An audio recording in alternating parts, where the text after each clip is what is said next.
விடுதலைக்கு வித்திட்ட வேலூர் புரட்சி மண்ணில் மிக எழுச்சியோடு நடைபெற்றுக் கொண்டிருக்கின்ற தமிழ்நாடு அரசு ஒரு அற செயல்பாடாக 4வது இந்த புத்தக திருவிழாவினை இந்திய சுதந்திரம் பெறுவதற்கு எந்த கோட்டையிலே முதல் சுதந்திர போர் தொடங்கினோமோ அதே கோட்டையிலே மிக சிறப்பாக நடத்தி கொண்டிருக்கின்ற நம்முடைய தமிழ்நாடு அரசுக்கும் வேலூர் மாவட்டத்தினுடைய மதிப்பிற்குரிய மாவட்ட ஆட்சியர் அவர்களுக்கும் தன்னுடைய பணி முழு நேர பணி நூலகப் பணி என்றாலும் புத்தகங்களை மக்களுக்கு எடுத்து செல்வது என்றாலும் நூலகத்திற்கு வருகின்ற மாணவர்களுக்கும் பொதுமக்களுக்கும் புத்தகங்களை வழங்குவது வழிகாட்டுவது என்றாலும் இந்த புத்தக திருவிழாவினை அர்ப்பணிப்போடு 4வது ஆண்டாக ஒருங்கிணைத்து நடத்தி வரும் நம்முடைய மதிப்பிற்குரிய மாவட்ட நூலக ஆணையத்தினுடைய கண்காணிப்பாளர் இந்த மாவட்டத்தினுடைய அனைத்து நூலகர்களுக்கும் இந்த நேரத்திலே என்னுடைய பணிவான வணக்கத்தையும் பாராட்டுகளையும் தெரிவித்துக் கொள்கின்றேன்.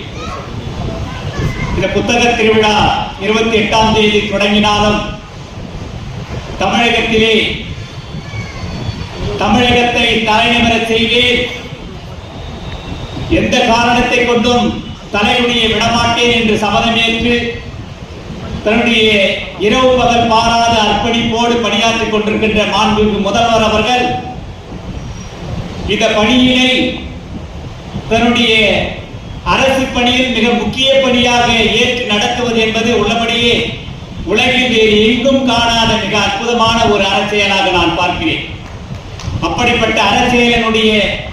புத்தக திருவிழாவுடைய இந்த 3வது நாளாக இருந்தாலும் கலை இலக்கிய அரங்கினுடைய சிந்தனை அரங்கினுடைய 2வது நாள் நிகழ்ச்சியிலே பங்கேற்று உங்களோடு ஒரு 20 நிமிடம் உரையாற்றுவதற்கு வாய்ப்பளித்ததற்காக மாவட்ட நிர்வாகத்திற்கும் பொது நூலகத்துறைக்கும் நான் நன்றி பாராட்டுகிறேன். எனக்கு பின்னதாக இந்த நிகழ்ச்சியிலே எங்களுக்கெல்லாம் வழிகாட்டியாக எங்களுக்கெல்லாம் இலக்கியத்தை, கதைகளை, கலைஞரை, அறப்பணிகளை, மக்கள் நல கல செயல்பாடுகளை கற்றுக் கொடுக்க வழிகாட்டிய எங்களுடைய முன்னவர் மூத்தவர் மதிப்பிற்குரிய மதுக்கூர் ராமலிங்கம் அவர்கள்